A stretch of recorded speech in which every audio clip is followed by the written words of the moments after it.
Hello, everybody. I'm Maria Laguna. I'm head of sector at CINEA at the Life Energy and Life Climate unit. I'm going to present the specific call for 2021 for under the Clean Energy Transition Program, and it's a call for other actions, so for coordinated and support actions.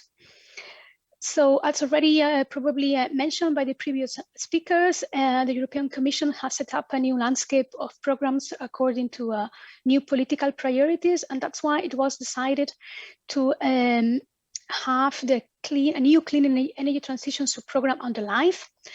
This clean energy transition program having the objective of creating a market and regulatory framework that enables the clean energy transition to happen and focus mainly on non-technological aspects. That's why under the Article 11 of the LIFE regulation, we have what we call coordinated and support actions for the transition to a more renewable and energy efficiency society that are aiming mainly to projects or actions that will aim to break the market barriers that are hampering this energy transition. So mainly actions that will facilitate the policy implementation, build capacity, mobilize investments, and accelerate mainly the energy transition. So it's this type of actions I'll call under the Article 11 of the LIFE regulation. Other actions, and specifically coordinated and support actions, so market uptake actions. So those actions are these actions are new in LIFE, but they are not new, as it's basically a continuation of all the work that has been supported in the past under the Intelligent Energy Europe program and also under the Horizon 2020 energy efficiency calls. So we have supported under Horizon energy efficiency calls more than 300 projects, and we have recently signed the grants for 40 projects are starting now and will run for the next 5 years. So as I say, these type of actions are new in LIFE, but they are not new in a sense. What is different from other type of actions is that this specific clean energy transition program will fund activities responding to very specific call requirements, so very detailed call requirements, very prescriptive, very top-down, with a very specific objective, scope, and impact. And those topics that you will be responding to in the 2021 call, for example, they are particularly closely aligned with the energy efficiency policy agenda. And these topics are supporting indeed the uptake of an implementation of legislation, targets and initiatives, and have been developed and harvested in the last months with very close stakeholder consultations. We have until now in the past under Age 2020, we have projects that mainly had around 10 beneficiaries, each project 10 participants per project. And most of the call topics of the call 2020 call indeed will aim at least at having 3 participants from 3 eligible countries. And the typical budget for these projects, it's mainly from 1 to 2 million euros. So more specifically, what are the coordinated and support actions main features? So as I say, so projects are aiming at develop and replicating EU-wide best practices on renewables and energy efficiency policy, and address market barriers that are identified very specifically in the call for proposals. So the calls are defined in a way, the topics are defined in a way that respond very much to the EU energy policy agenda. And they, for example, the funding topics will contribute to helping the implementation of the Green Deal, for example, or the renovation wave of the building sector. So the funding topics are supporting directly the uptake of EU policy legislation, accelerating the energy transition, but also contributing to policy, future policy developments. And that's why these actions are implemented at different levels. On the one hand, they feed directly into policy development processes at the European Commission or at the member states level, but they are also supporting actions specifically implementation on the ground. They have a wide geographical outreach, and they involve or mobilize different target groups and stakeholders. So from public authorities, citizen organizations, financing industry, housing sector, SMEs, etc. And we are mainly supporting labor cost, so no equipment costs. It's not a technological program, and that's why there is a high organizational burden associated with this type of projects, which justify a high co-financing rate of 95%. So in the call 2021 that we are presenting today, so we have it's already open. We have a deadline for the specific call on the clean energy transition for coordinated and support actions. The deadline will be next year on the 12th of January. So there is enough time for proposals to prepare good proposals, and we hope to get those. There is a budget of 94.5 million euros for 18 topics, very specific topics. And this will allow us to support from 60 to 65 projects. The proposals will be evaluated by 3 independent experts, and there will be a central evaluation where the experts will discuss with in panels with a moderator from our side the proposals in spring 2022, with hopefully the project starting in autumn 2022. So it means a time to grant of 9 months. There is a specific topic that is called the European City Facility that is not yet open, will open later in 2021. And the 18 topics that I mentioned, the very specific topics, will be presented in the info day. Each topic will be presented in detail. So I will just give an overview here, but I will not go into the details because you will have presentations for each of the topics, and you can get the details on those presentations. So basically, as I said, for this 2021 call under the clean energy transition for coordinated and support actions, we have 18 topics, which are very much aligned with the political priorities at DG Energy. For example, we have topics that are looking into energy efficiency financing or public sector investment, so it means de-risking energy efficiency financing, mainstreaming it, assisting public authorities in launching energy efficiency investments. We also have projects looking into some areas of the renovation wave, for example, looking at deep renovation, how to industrialize the renovation of the building stock in order to be able to accelerate it, for example, with industrialized approaches, or home renovation services, how to set up home renovation services that will allow the homeowners to help them homeowners in their journey to get their homes renovated.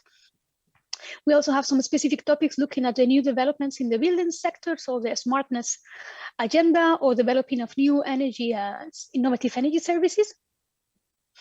We also have topics looking into the role of consumers in the energy transition. So for example, looking at energy communities, how to help the setting up of energy communities with the collaboration of citizen groups and also local authorities that can help energy communities to happen. And we also have some topics looking into energy poverty, vulnerable districts, and how to accelerate the renovation of homes to address energy poverty. We also have topics looking at the industry sector, for example, through the use of energy auditors and the building skills. So we have the challenges of the renovation wave. There's also the challenges of the building workforce and how to get the needed skills on this building workforce. And finally, we have some topics also looking into the capacity building and policy implementation, supporting the public sector and public authorities in the energy transition. But you will have the 18 topics specifically presented in the info day. There is an award criteria, so that proposals will be evaluated following an award criteria that is published as part of the call documents. For those of you who are familiar with the H2020 energy efficiency calls and with the H2020 energy program, you will realize that the work criteria is a bit different for this new LIFE Clean Energy Transition program and for this type of coordinated and support actions. But the main elements are there. So it's different in a way, but the principles and the main elements are basically the same. So we have 4 criteria: relevance, impact, quality, and resources. And this criteria is matched in part B of the proposal. You will have a proposal template with a part B, and you will see the our criteria is matching the proposal template. There is a maximum of 20 points for each criterion, and with the impact criterion who have a higher, a stronger weight, is weighting 1.5. A total maximum points of 90, this means, and a threshold or passing threshold of 55 points at least for a proposal to be able to be funded. I will just give very small insights into the criteria, but basically you have the relevance criteria, which is looking into whether the proposals are really addressing the call requirements and the objectives of the call requirements, the challenge on the scope. So are they matching what is required by the call? So whether the proposal is in line with the descriptions included in the call and with the specific objectives. And with this criteria, we are also looking at the concept and the methodology that the proposers are putting forward to address the challenge, the problem, and whether there's the intervention logic they are proposing, it's sound. We have the next criterion, the impact. So looking at how the project is ambitious, but it's also credible. Are the impacts expected in line with the proposed activities? So are the estimated of the impacts related to what the proposers are proposing? And also looking into the sustainability of the results of the project when the project ends, and also the potential, the measures for exploitation and the potential for replication and upscaling the project results. On the criterion 3 on quality, we are looking at the implementation phase of the project and work plan mainly. Is it clear? Is it feasible? Does it make sense in terms of steps, tasks, deliverables, milestones? Is this work plan able to mobilize and address and identify the relevant stakeholders that need to be mobilized in order to make the project happen? Is the geographical focus appropriate for the activities proposed and justified? And also looking into how the work program is planning to monitor and report on the impacts. We know the impacts is very important criteria. We need projects that are ambitious, but also credible. But we need to know how the project proposals are reporting and monitoring the impacts. And of course, as well, how they are planning to communicate and disseminate the projects and its results and address all the different target groups in a tailored way. And finally, we have the last criterion on resources. And basically here we're looking into the composition of the team in terms of expertise, capacities, balance, and complementarity of the skills, also in terms of the management structure and the role and responsibilities of the different partners, and also how the budget is set up, whether it's consistent with the work plan and whether it's transparent. There are basically, if there is a good value for money for what the projects are proposing. There is a presentation in the info day on how to submit an excellent proposal, and there are more hints into the award criteria in that presentation if you want to have more details there. And finally, just to let you know, so there, apart from the award criteria, there is also the admissibility and eligibility criteria. That is the same for all sub-programs on the LIFE, under the LIFE program and for all the calls. So there are some rules for admissibility and eligibility common for all. I will not go into the details in my presentation, but because I think that they have been presented already in detail by my colleague Maja Mikosinska, so you can have a look at the presentation to understand the admissibility and eligibility criteria, because it's the same for all the calls. But basically here we are looking at things like, of course, that the proposal has to be submitted on time through the participant portal, and respecting the page limit, the template, the size font for the template that has to be readable, printable, etc.